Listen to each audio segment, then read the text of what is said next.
ఎటన్నా ఈ యొక్క కూల్చివేతల్ని ఏ విధంగా చూడొచ్చు అంటే మనం చూస్తే ఈ చెరువు ఉందని కూడా కొంతమందికి తెలియదు. ఈ యొక్క ఇన్కన్వెన్షనల్ కూల్చిన తర్వాత మనకి ఇలాంటి అద్భుతాలు బయటకు వస్తున్నాయి. చెరువు ఉందని తెలియదు కాదు, యాక్చువల్ 2012 నుంచి మేము కంప్లైంట్ ఇస్తూనే ఉన్నాము. చెరువు ఉంది, చెరువు లేదంగా, చెరువు ఉంది, రికార్డులో ఉంది. షేర్లింగపల్లి మండలంలో Khanamet revenue village 20 survey number 36లో 29 గుంటల 24 ఎకరాల చెరువు నిక్షిప్తమై ఉందని రికార్డు ఉంది. చెరువు లేదని కాదు. అయితే నాగార్జున దందా చేస్తున్న విషయం అధికారులు కళ్ళు మూసుకుపోయారు. నాగార్జున దర్జాగా చెరువును కబ్జా పెట్టేసి ఆయన బర్త్డే ఫంక్షన్లకు, మ్యారేజ్ ఈవెంట్లకు, దానికి దీనికి న్యూ ఇయర్ ఈవెంట్లకు మొత్తం కోట్ల రూపాయల బిజినెస్ చేసిండు ఆయన. అధికారులకు ఆ విషయం తెలిసి కూడా కళ్ళు మూసుకున్నారు. అధికారులు ఆయన గత 10 సంవత్సరాలు ఇప్పుడు చెరువులు కూల్చారు, వెరీ హ్యాపీ. దీని తర్వాత ఇంకో చెరువు ఉంటుంది, ఆ చెరువును కూడా కబ్జా పెట్టారు. ఆ చెరువుకి ఈ చెరువుకి మధ్య గొలుసు కట్టు లింక్ ఉంది. ఆ లింకుని అంటే నాలాని కూడా మొత్తం 40 ఫీట్ల నాలని 5 ఫీట్లు చేశారు, 40 ఫీట్ల నాలని నమిలేశారు. ఆ నాలాని, చెరువుల్ని, ఇంకో చెరువుని మొత్తం కబ్జా పెట్టిన దాని మీద ఖచ్చితంగా అధికారులు స్పందించాలి. ఎవడైనా సరే చెరువు అనేది పర్మనెంట్ అండి, చెరువు అనేది ముఖ్యము. ప్రకృతిలో చెరువు అనేది చాలా ఇంపార్టెంట్ అంశం. చెరువుని కబ్జా పెట్టినప్పుడు ఎవడైనా సరే వాళ్ళ మీద కఠిన చర్యలు తీసుకోవాలి, చెరువును రక్షించాలని చెప్పి. అంటే ఎలా చూడవచ్చు అంటే ఎప్పటి నుంచో కూడా కూల్ చేస్తారా లేదా అని చెప్పి గతంలో కూడా ఉంది. దాని తర్వాత హైడ్రా అని చెప్పి ఒక వ్యవస్థ వచ్చే తర్వాత ఏ విధంగా చూడొచ్చు? నేను కమ్యూనిస్ట్ పార్టీ కార్యకర్తను, సిపిఎం పార్టీకి ఏరియా సెక్రటరీ. మేము 2006 నుంచి కొట్లాడుతున్నాం ఈ చెరువుని కాపాడాలి, నాగార్జున ఎంకరేజ్మెంట్ చేశాడని చెప్పేసి. ఈ రోజు ప్రభుత్వం స్పందించింది, వీఆర్ హ్యాపీ. మేము కొంత నిరుత్సాహం ఉండే, అరే ప్రభుత్వం స్పందించట్లేదు అని నిరుత్సాహం ఉండే. బట్ ఈ రోజు ప్రభుత్వం స్పందించింది, రంగంలో దిగింది, కూల్చింది చెరువుని. మొత్తం ఈ రోజు ఎంకరేజ్మెంట్లో తీసేస్తాం, ఇంకో చెరువును కాపాడుతాం. అసలు ఈ ప్రాంతంలో 56 చెరువులకి దాదాపు సగం చెరువులు కబ్జా అయినాయి. మిగతా చెరువు గోపి చెరువు ఉంది, అట్లాగే మీకు గంగారం పెద్ద చెరువు ఉంది, పటేల్ చెరువు ఉంది. ఇవన్నీ చెరువుల్ని మొత్తం కాపాడాలని చెప్పేసి కోరుతున్నాం. ఈ చెరువుని రక్షించిన స్ఫూర్తితోటి మిగతా చెరువుల్ని కాపాడాలి, హైదరాబాద్ యొక్క వాటర్ బాడీస్ మొత్తం రక్షించాలని చెప్పేసి మీ ద్వారా. అంటే అతిపెద్ద ఫంక్షన్ హాల్ గా ఉండే, అంటే గతంలో చూసుకుంటే రాష్ట్ర ముఖ్యమంత్రిగా ఉన్న సీఎం రేవంత్ రెడ్డి గారి కూతురు వివాహం కూడా ఇదే ఫంక్షన్ హాల్ లో జరిగింది. చాలా పెద్ద పెద్ద ఈవెంట్స్ కూడా ఇదే ఫంక్షన్ హాల్ లో జరిగింది. సో అంటే ఫంక్షన్ కోసం వాడు కోట్లు చెప్తే వెళ్ళిపోయా, వేరే దగ్గర చేసుకున్నాం. విషయం అది కాదు. చెరువు భూమిని నువ్వు దర్జాగా కబ్జా చేసి దందా చేశావు. గత ప్రభుత్వాలు పట్టించుకోలేదు, ఈ ప్రభుత్వం ఫర్మ్ ఉంది, పట్టించుకుంది. అంటే ఇది కొనసాగుతుంది అనుకుంటున్నారా, లేకపోతే ఇక్కడ దాకానే స్టాప్ అవుతుంది అనుకుంటే ఇక కొనసాగాలి? ఇక్కడ తెలుసో తెలియక పేదలు 100-200 గజాలు కబ్జా పెట్టుకున్నారు, అంటే తెలియక ఫ్లాట్ కొన్నారు. వాళ్ళ విషయంలో ఒకలాగా ఉండాలి, ఈ బడాబాబుల విషయంలో ఒకలాగా ఉండాలి. బడాబాబుల విషయం ముందు తేల్చిన తర్వాత మిగతా జగలకు రావాలి. ఈ ఒక్క ఎంకరేజ్మెంట్ కాదు, ఇప్పుడు మాజీ మంత్రి మల్లారెడ్డి ఎంకరేజ్మెంట్ ఉంది, ఇంకా జన్వాడ ఫామ్ హౌస్, ఇంకా చాలా చోట్ల ఉన్నాయి. వాటన్నిటికి రావాలి, వాటన్నిటి ఎంకరేజ్మెంట్. జన్వాడ ఫామ్ హౌస్ కి సంబంధించి కూడా కూల్చి వేస్తారా లేదా ఫామ్ హౌస్ అని చెప్పి కూడా ఒక చర్చనీయాంశంగా మారి, కనుక నిబంధనలకు విరుద్ధంగా ఉంటే కూల్చేయడం హైకోర్టే చెప్పింది కదా. ఆ ఫామ్ హౌస్ కనుక ఒకవేళ నిబంధనల విరుద్ధం అంటే చెరువులో ఉన్న, కుంటలో ఉన్న, ఎఫ్టీఎల్ ఉన్న, బఫర్లో ఉన్న, లేదంటే 311 జీవోలో ఉన్న కూల్చేయండి అని చెప్పేసింది. కాబట్టి హైడ్రా కమిషనర్ రంగనాథ్ గారికి ఆ విషయం తెలుసు. కాబట్టి అకార్డింగ్ టు అక్కడ ఉన్న సిచ్యువేషన్ ప్రకారం ఆయన యాక్షన్ తీసుకుంటాడు. ఒకవేళ కనుక అది నిబంధనల విరుద్ధంగా ఉంటే ఖచ్చితంగా తీసుకోవాలని చెప్పేసి మీ ద్వారా కోరుతున్నాను, చర్య తీసుకోవాలని చెప్పి. నమస్తే, వెల్కమ్ టు క్యూబ్ టీవీ. నేను మీ యాంకర్ అని. సో తెలంగాణలో కాంగ్రెస్ పార్టీ అధికారంలోకి వచ్చిన తర్వాత హైడ్రా అని చెప్పి ఒక వ్యవస్థని స్థాపించారు. సో దానికి ఈ హైడ్రా వ్యవస్థకు సంబంధించి కూడా చీఫ్గా రంగనాథ్ గారు అయితే వ్యవహరిస్తూ ఉన్నారు. సో ముఖ్యంగా వీళ్ళ ఉద్దేశం ఏదైతే కబ్జాకి పాల్పడిన ప్రాంతాలు ఏవైతే ఉన్నాయో అక్రమ నిర్మాణాలు అంటారు కదా, సో అక్రమ నిర్మాణాలను కూల్చివేయాలని చెప్పి కూడా వాళ్ళ ఆలోచనలతో చెరువులు కాపాడుకున్నాలనే ఒక ఉద్దేశంతో కూడా ఈ యొక్క హైడ్రా వ్యవస్థను ఏర్పాటు చేసినట్టయితే చెప్తూ ఉన్నారు.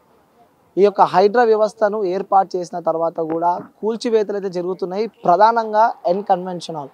సో అంటే మాదాపూర్లో ఎన్ కన్వెన్షన్ హాల్ అంటే మన హీరో నాగార్జునకి సంబంధించిన కన్వెన్షన్ హాల్ అనమాట. సో అతిపెద్దగా ఈ యొక్క కన్వెన్షన్లు అయితే కొనసాగుతుంది. అంటే సుమారు 2000 నుంచి 3000 మంది పట్టే కెపాసిటీతో కూడా ఈ యొక్క ఎన్ కన్వెన్షన్ హాల్ ఉందనే చెప్పుకోవచ్చు. అంటే గతంలో చూస్తూ ఉన్నాము, పెద్ద పెద్ద వారి వివాహాలు కూడా ఈ యొక్క ఎన్ కన్వెన్షన్ హాల్లోనే జరిగాయి. సో చూడొచ్చు, ఆ నాగార్జునకు సంబంధించిన ఎన్ కన్వెన్షన్ హాల్ కూడా చాలా పెద్దగా, చాలా అద్భుతంగా ఉండే.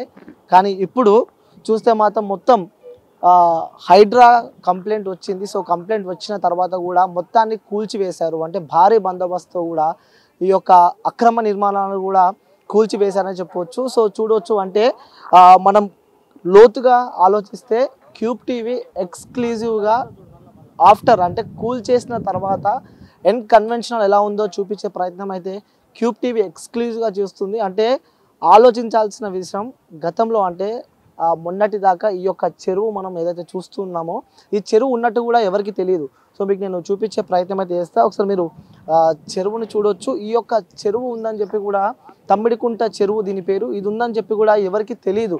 అంటే కొంతమందికి తెలుసు, ఇంకొంతమందికి తెలీదు అన్నమాట. సో ఇప్పుడు అన్‌కన్వెన్షనల్ కూల్ చేసిన తర్వాత కూడా చాలా పెద్దగా మనకి ఈ యొక్క చెరువు అయితే మనకి కనిపిస్తూ ఉంది. సో అంటే మొత్తం ఈ యొక్క అన్‌కన్వెన్షనలే కనిపించేది. ఈ యొక్క తమ్మిడికుంట చెరువు అయితే కనిపించకపోయేది. ఇప్పుడు కూల్ చేసిన తర్వాత అన్‌కన్వెన్షనల్ కూల్ చేసిన తర్వాత కూడా మనకి కనిపిస్తుంది. అంటే అక్కడ మీరు చూడొచ్చు క్లారిటీగా, కొంచెం జూమ్ చేయి. క్లారిటీగా చూడొచ్చు.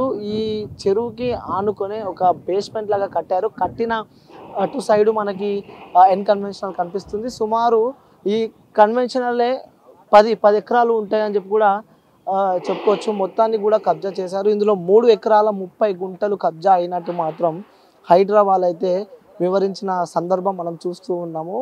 అంటే ఎక్స్క్లూజివ్గా చూడొచ్చు. అంటే పెద్ద పెద్ద బడా నేతల వివాహాలు కూడా ఇందులో జరిగాయి. అంటే రాష్ట్ర ముఖ్యమంత్రిగా ఉన్న రేవంత్ రెడ్డి కుమార్తె మ్యారేజ్ కూడా ఈ యొక్క కన్వెన్షనల్లో జరిగింది. సో ఇప్పుడు ఈ యొక్క కన్వెన్షనల్ లేదు, నాగార్జునకు సంబంధించిన కన్వెన్షనల్ అనమాట. సో బడా నేతల వివాహాలు, ఈ వివాహాలే కాకుండా మ్యారేజెస్ కాకుండా కూడా సినిమా ప్రీ రిలీజ్ ఈవెంట్లు, అలాగే పెద్ద పెద్ద ఫంక్షన్లు కూడా ఈ యొక్క అన్‌కన్వెన్షనల్ అనేది జరిగాయి. సో చాలామంది వర్కర్స్ కూడా ఇందులో పనిచేస్తూ ఉంటారు. వాళ్ళ పరిస్థితి ఏంది, ఇప్పుడు వాళ్ళతో మాట్లాడించే ప్రయత్నం అయితే చేస్తా. నిజంగా వాస్తవంగా మాట్లాడాలంటే సో ఇంతకుముందు దాకా ఈ యొక్క చెరువు ఉందని చెప్పి కూడా ఎవరికి తెలియని సందర్భాలు కూడా మనం చూస్తున్నాము. ఈ అన్‌కన్వెన్షనల్ కూల్చిన తర్వాత ఈ యొక్క చెరువు ఉందని మనకి కనిపిస్తుంది. మొత్తానికి చూడొచ్చు అసలు అన్‌కన్వెన్షనల్ రూపు రేఖలే మారిపోయాయని చెప్పుకోవచ్చు.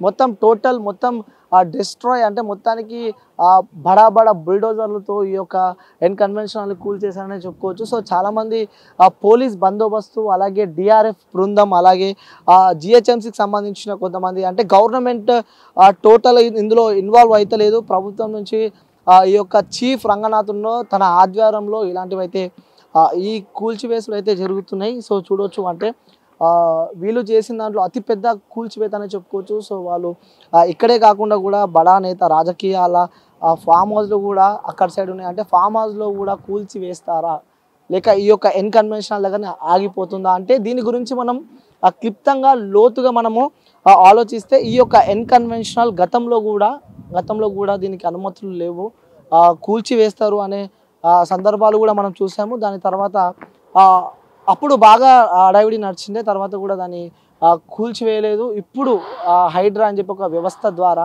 ఈ యొక్క మొత్తం డిస్ట్రాయ్ అయిందని చెప్పుకోవచ్చు. సో ఈ డిస్ట్రాయ్ అయిన తర్వాత మనకి ఇది కనిపిస్తుంది. సో మాట్లాడదాం. కొంతమంది స్థానికులతో కూడా మాట్లాడించే ప్రయత్నం అయితే చేస్తా. ఎందుకు అంటే ఒకప్పుడు ఎలా ఉంది, ఇప్పుడు ఎలా ఉంది అంటే బడా నేతల వివాహాలు కూడా ఇందులో జరిగాయి. ముఖ్యంగా రాష్ట్ర ముఖ్యమంత్రిగా ఉన్న రేవంత్ రెడ్డి కుమార్తె మ్యారేజ్ కూడా ఈ యొక్క అన్‌కన్వెన్షనల్ జరిగింది. సో చూడొచ్చు, ఇలా జేసీబీల ద్వారా, బడా బుల్డోజర్ల ద్వారా కూడా ఇది ఒకటి నిర్మాణాలు అయితే కూల్చేసిన సందర్భాలు మనం చూస్తున్నాము. సో ఈ హైడ్రా ఇక్కడికే ఆగుతుందా, లేకుంటే ఫామ్ హౌస్ కూడా కూల్చేసే పని ఏమన్నా చేస్తుందా కూడా చాలామందికి ఒక క్వశ్చన్ మార్క్ అయితే ఉంది. సో ప్రజల దగ్గర వెళ్దాం, ప్రజల మాటల్లోనే అడిగి తెలుసుకుందాం. అంటే ఈ హైడ్రా ఒకటి స్థాపించారు, అది ఎంతవరకు ప్లస్ అవుతుంది, ఎంతవరకు మైనస్ అవుతుందో కూడా తెలుసుకునే ప్రయత్నం అయితే చేద్దాం. సో వెళ్దాం, కొంతమంది స్థానికులతో వెళ్ళి మాట్లాడదాం.